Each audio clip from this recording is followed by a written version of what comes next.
Nope.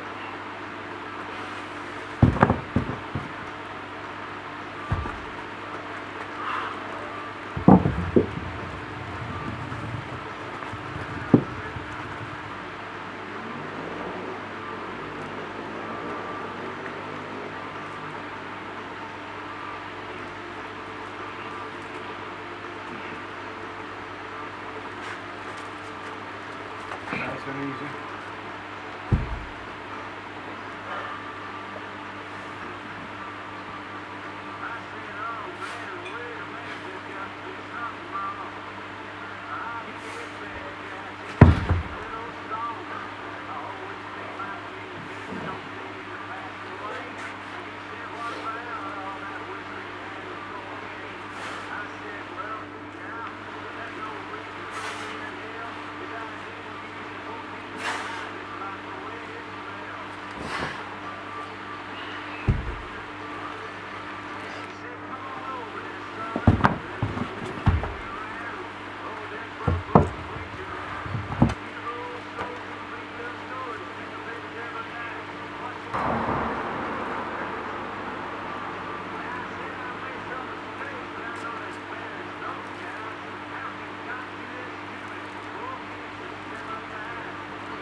Nice.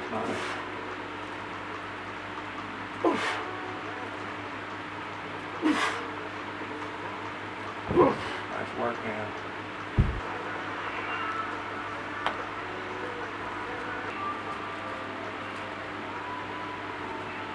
That's a good grip.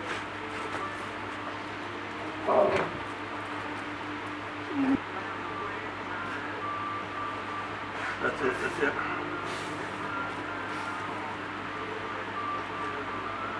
Nice, clear for a lot. Nice.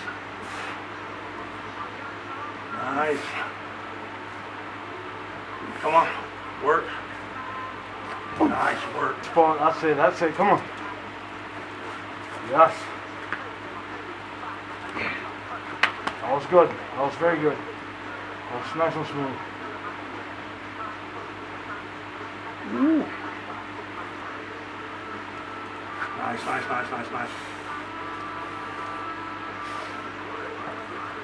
Nice. Come on.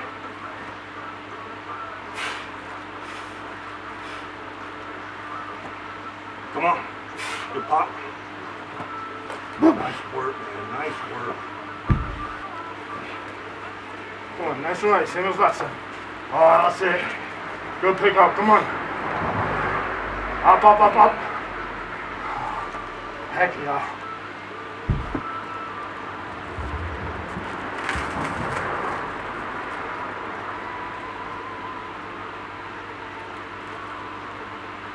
I'm thinking of 3 sets of 5 here. Does that sound crazy? Yep.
That's it.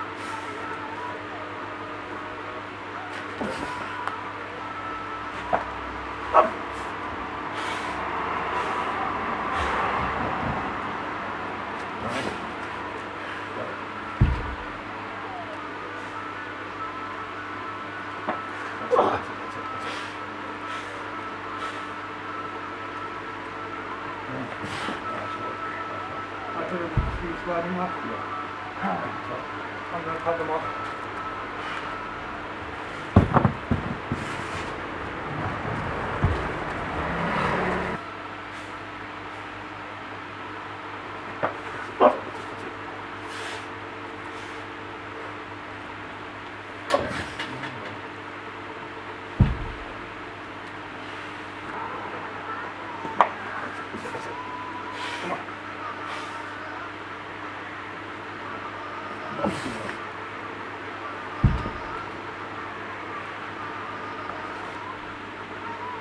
That's it. That's it.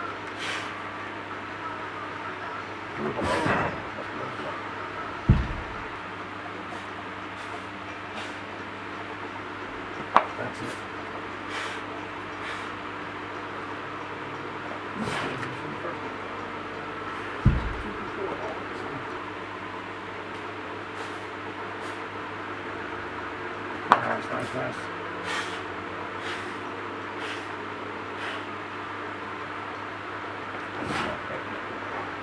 One more. Come on.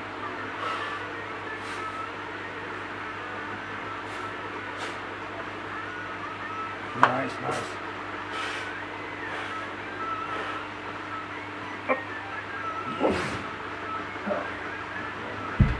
I want to say two more, but I'm going to call it.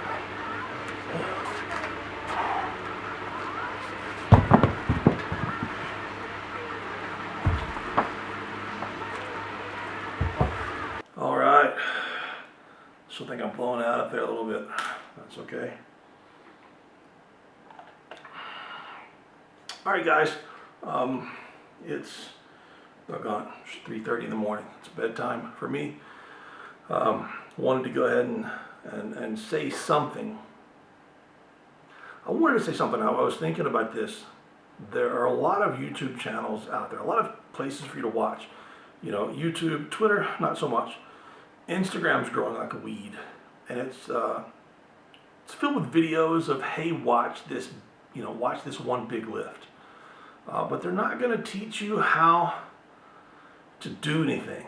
And I know that I don't teach as much as I used to, as far as sitting down with whoever's viewing and showing you what to do, you know, technical stuff, how to program, you know, different exercises, different techniques that I use and I use with clients, or things that I've seen work and not work. I know that I don't do that as much as I used to, but if you look at what I'm doing in the gym, you should be able to see a pattern, you know, of progress or not progress. I don't want to be one of those people that just makes a video and says, ta-da, here it is, you know, look at this, isn't it cool? That's not the kind of videos that I watch.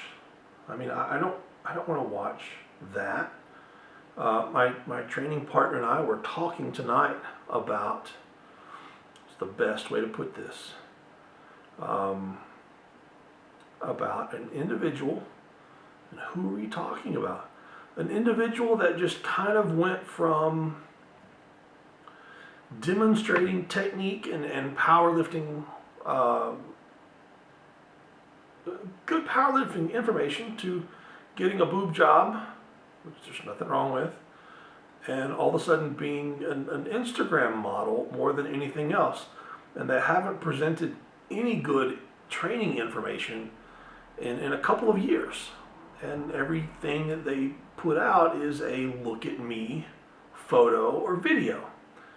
And that is perfectly fine if that's what that person wants to do. That's perfectly fine, because that's what most people want to see.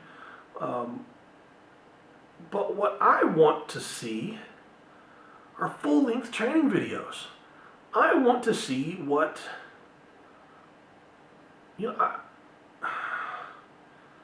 I'm friends with Eddie Hall. What I want to see, and one of the big reasons why, honestly, one of the big reasons why that I'm friends with him is because I ask him questions about, how does your day start? What do you do when you first wake up? And tell me every detail about what you do from wake up to go to bed 7 days a week.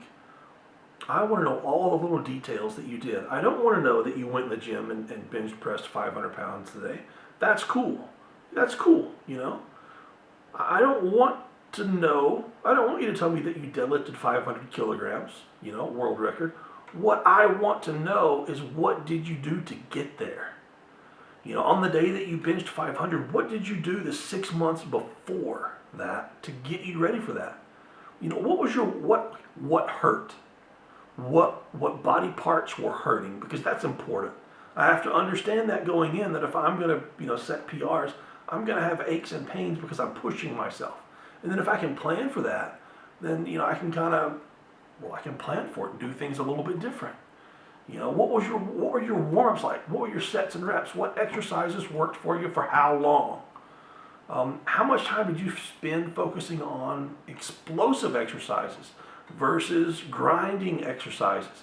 How much was accessory versus core lift?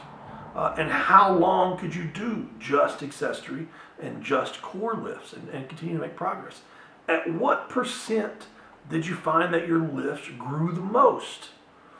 At what rep range, because that's different than percent, it can definitely be different. At what rep range did you find that your log press, your Atlas stones, your deadlift, your squat, at what percent or at what reps, however you're looking at, did you find that you got the most benefit to risk ratio out of all of it? That's what I want to know. I want to know how the training program was laid out. Did you do front squats to build your deadlift? Did you do front squats to build your Atlas stones? And he's going to be like, no, dude, did you see how big, how am I going to hold a freaking front squat bar? You know, some of those answers are obvious when the person is mid 400 pounds.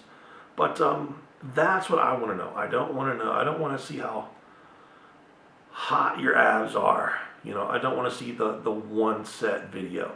And I don't want people just to watch us lifting and me throw some cool music in the background and me show you, you know, I'm not doing anything cool anymore. I'm not strong anymore. But me show you what my training partner's lifting and be like, holy cow, he lifted a mid 400 pound stone like it was a beach ball. That's crazy. You know, he'll pull 800 pounds in a few weeks and everyone's going to be like, oh, that's awesome. That's great, but what part of his training can you replicate so that you can make that kind of progress? That's important. That's what I want to know, and that's what I want to show people. So I went through all of that just to get to this. What I want you to see about the training is a couple of things that we left out, and I want to point out. And I want you to be able to relate this to your own training, especially if you're doing Atlas stones. What you didn't see is that the whole day, I've been in severe pain, severe cramps. I've barely been able to walk. I do this pretty much every Monday for Atlas stones. I did take half a tramadol, so 25 milligrams. So that's the point for me that I feel no side effects and I feel just a little bit of pain relief. So if you've taken tramadol before, you know what 25 milligrams is on tramadol. It's half. Ours come in capsules. So I open the capsule up, take half the powder and throw the other half away. So my doctor's trying to actually get me some half-strength tramadol that I can take once a week. And that helps with a lot of the pains that I have on Mondays. I think I did 100 reps each leg of band hamstring curls. I did not cramp while doing those. I did not hit failure, which is rare, but I did get a pump. I did a bunch of the stuff, like a bunch of booty, glute, hip work with bands all on the front porch. I came back here with my Spud Inc. pulley system. I did 2 sets of rows, normal position, 2 sets under, 2 sets high, 2 sets face pull, and 2 sets curl. I hit failure 3 times, like muscular failure on 3 of those sets. and the others were just moderate to hard work. Reverse hypers, I laid across it, did 6 very partial reps just to let my spine pop and get back into place. I did a set of abs somewhere. I can't remember what. A bunch of the stuff I did on the front, the good girls, bad girls, standing, a bunch of the balance stuff that I did, for me is abs work. Because my feet don't work. Literally my feet don't work. I can't feel them. So I can't stand up and balance it very well. So all my balance has to come from my abs. So I did all of that before I touched the first Atlas stone. Okay, so today all you saw me do was singles with the stones until I worked up. You can notice that Elia did, I think, like 5 Atlas squats with every stone. And then sometimes he did 5 and then a load. So he did a lot of work before he got up to his heaviest set. What you didn't see with him is before he got here to my house, he'd already spent an hour and a half at the local gym. I think he said he did 12 different exercises. Shoulders, some chest press, some triceps, some upper back, maybe some biceps, a bunch of, pretty much everything that he can't do normally. We can't do here, we can't do at my gym. He goes to another gym and did pretty much an upper body accessory day for an hour, hour and a half. I do think he said he did 12 exercises for however many sets it took to get the job done. So then he came here, he had food with him, he ate, he drank a couple liters of, he didn't have cranberry juice, it was something, cherry juice maybe, and electrolyte drinks, and then he went out and did stones. So there's a lot that happened before we did anything. So, and then when I did stones, my goal is I'm still nervous about my bicep. I have spent all day cramping, just getting I've still got my compression socks on. I don't know if you can see that in the video, but I've got my thrombosis compression socks on underneath my Cerberus pink deadlift socks, underneath my Cerberus 2-ply knee sleeves. But just getting my socks on, my toes and my feet were in severe cramps. And that just goes straight up through my calves and through just tiny muscles in my quads, hamstrings, all throughout my hips and my abs. Really super tiny, everything twitching, jumping, that sort of thing. So I'm really afraid that I'm going to grab a stone, pick it up, bicep is going to lock up and cramp as I'm pulling, a hamstring, a quad, a calf, anything. And then that's just disaster. So everything is kind of pedestrian. But I wanted to be explosive. I limited the number of reps that I took. The 130, the 285 stone felt really well. That was probably the first time where I really put any kind of attitude into any of the stones. We did go up 1 mat higher than last week, which was a mat higher than the week before that and a mat higher than the week before that. Then I went to the 141, the 310. That's the stone that's been giving me fits for years. Not just this one, but all stones around that area. And I did a very solid, very aggressive single with it. As soon as I loaded it, I stepped back, looked at my training partner, and just said, should I go for the next stone? I really wanted the 150 to 330 to that high, and he's like, no, you don't need it, it's too risky. So I've got to rely on him to tell me, what he thinks is best. I have to make that decision. I went with his decision because I knew it was the right decision. And then he said, but what I would do is I would take that stone, that 310 stone, and do it for another single. Reproduce it. Make it perfect. Make sure it wasn't just a fluke. So he went and loaded it, and then I went after him for a double. So a single at that height was a PR. A double, also a PR. And that was, he was still warming up. He took the 150, the 330. The original minimal plan was 3 sets of 3. He's trying out his stone sleeves, again in preparation for when it's brutally hot. We had a fan on outside, I'm sure you could hear it. And it's late, really late. He ended up with 2 sets of 3. On the 3rd set, he went for 6 and did it. Very pedestrian, relaxed in between. The heat, the stone sleeves, everything sliding, makes everything really dangerous. I really cannot express this enough. I'm always telling my clients, do what you can safely. All it takes is you going for it on a training day, on an event that you're not going to be tested at anytime soon. We're doing it just because we like that event.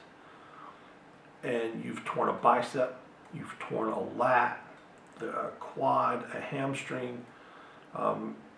And best case scenario is you can't train it like you want to for the next 4 to 6 weeks. Worst case scenario is surgery. So, we had a couple of moments, with him where his stone sleeve slid down when he picked up that stone. And from the position that I was looking over, oh man, it sounded like he had torn a bicep. I mean, the sound was it was a rip and a pop, and he froze because he knew that something had happened, and he just froze to see what happened. Luckily, it was just that stone sleeve sliding down. So we've got a couple of ideas that we can make the stone sleeves better, and we're going to keep trying them. So, it was a successful day, and then I finished off again with a bunch of hamstrings, hips, and booty work on the front porch. He picked up a couple of my natural body patterns, how I'm standing, how I'm moving, when I'm being pushed or stressed or pulled, my reaction movements. He had a couple of ideas on some exercises that I could do. Definitely going to keep doing them. And then I went back to the door here and did lats again and hit failure again in every position on pull downs and abs. So that's what I want you guys to gain. That's what I want you guys to understand. There's a lot more on the videos. If you're training Atlas stones, there should be a lot more than just I'm going to load some stones and go heavy today. And because that's how most people train Atlas stones. I'm going to load stones and just, see what I go up to today. And that's fine. If I'm traveling and I'm with the guys and I'm at a different gym, that's what I'm going to do. If I'm traveling, I'm just going to join the crew, and I'm probably just going to say, yeah, man, I'm going to have fun, I nailed that one. Let's bring another one over here. I'm going to go for it. But you have to be able to see the bigger picture. You have to know how to prepare yourself for what could go wrong. So if you're doing stones, if you're doing yoke, if you're doing farmers, deadlift, bench press, squat, anything, sit down before you do anything in the gym and think, okay, what are the most likely injuries for the lift that I'm about to do? And do something to decrease the risk of that injury. Something to decrease the risk of that injury. That's how a lot of my warm-ups have been for a long time now. And I think the older that I get, it's hard to succumb to this, but the older that I get, the more pre-stuff that I have to do just so I can do the main lifts. And it was really cool when I was younger because I would have just walked out and grabbed, the 285 stone was always the first stone that I grabbed. Tacky or no tacky, just reach out and grab it and load it. I was just strong and nothing hurt. And then note that last week Elia loaded the 200 kilogram stone, the 441, like it was a beach ball. It was a joke. His third week back to loading stones, loads a 200 kilo stone like a beach ball to a tall platform. So you think, well, he's just good at stones. Keep in mind all of the work that he did today, even with the lightest stone. He got the reps in, he got the sets in, and it was his second training session of the evening in order to do that. When I start making progress and I go up that next stone, it's not just, yeah, Clint's coming back, his back must be feeling better. You have to take into consideration all the sets and reps of stones that I've done, all the lats, the rows, the abs, all of the mechanical work, just trying to get my body to function like a body's supposed to function. That got me there. And when you are stuck trying to make a PR, don't just get into the mind thought of, I've just got to work harder, or I've just got to eat more, or I just have to sleep a little more. Maybe it is your training. Maybe it's all the little stuff that you haven't done that you need to do. And go back and look at the videos, 4 to 6 weeks in a row of us training, and notice all of the little stuff we do. The sets and the reps vary. Is it explosive? Is it grinding? Is the platform high? Is the platform low? You know, work out some numbers about what do you think our 1 rep max is and what percent are we training at. All that stuff is important, and all of that stuff is stuff that you can mimic in your own training without having to show us booty photos on Instagram. But if you really want to send booty photos on Instagram, that's fine. I don't really mind. I'm not shy, bro. I'm not shy. Anyway, hope you enjoyed this. It's late. I've got to eat and I've got to get to bed. Got to pick my little dude up from school tomorrow, or help get him ready early in the morning, a couple hours from now. But hope you enjoyed the video. Hope you learned something. Cannot wait to see you for squats and deadlifts on Wednesday. Have a good one, guys.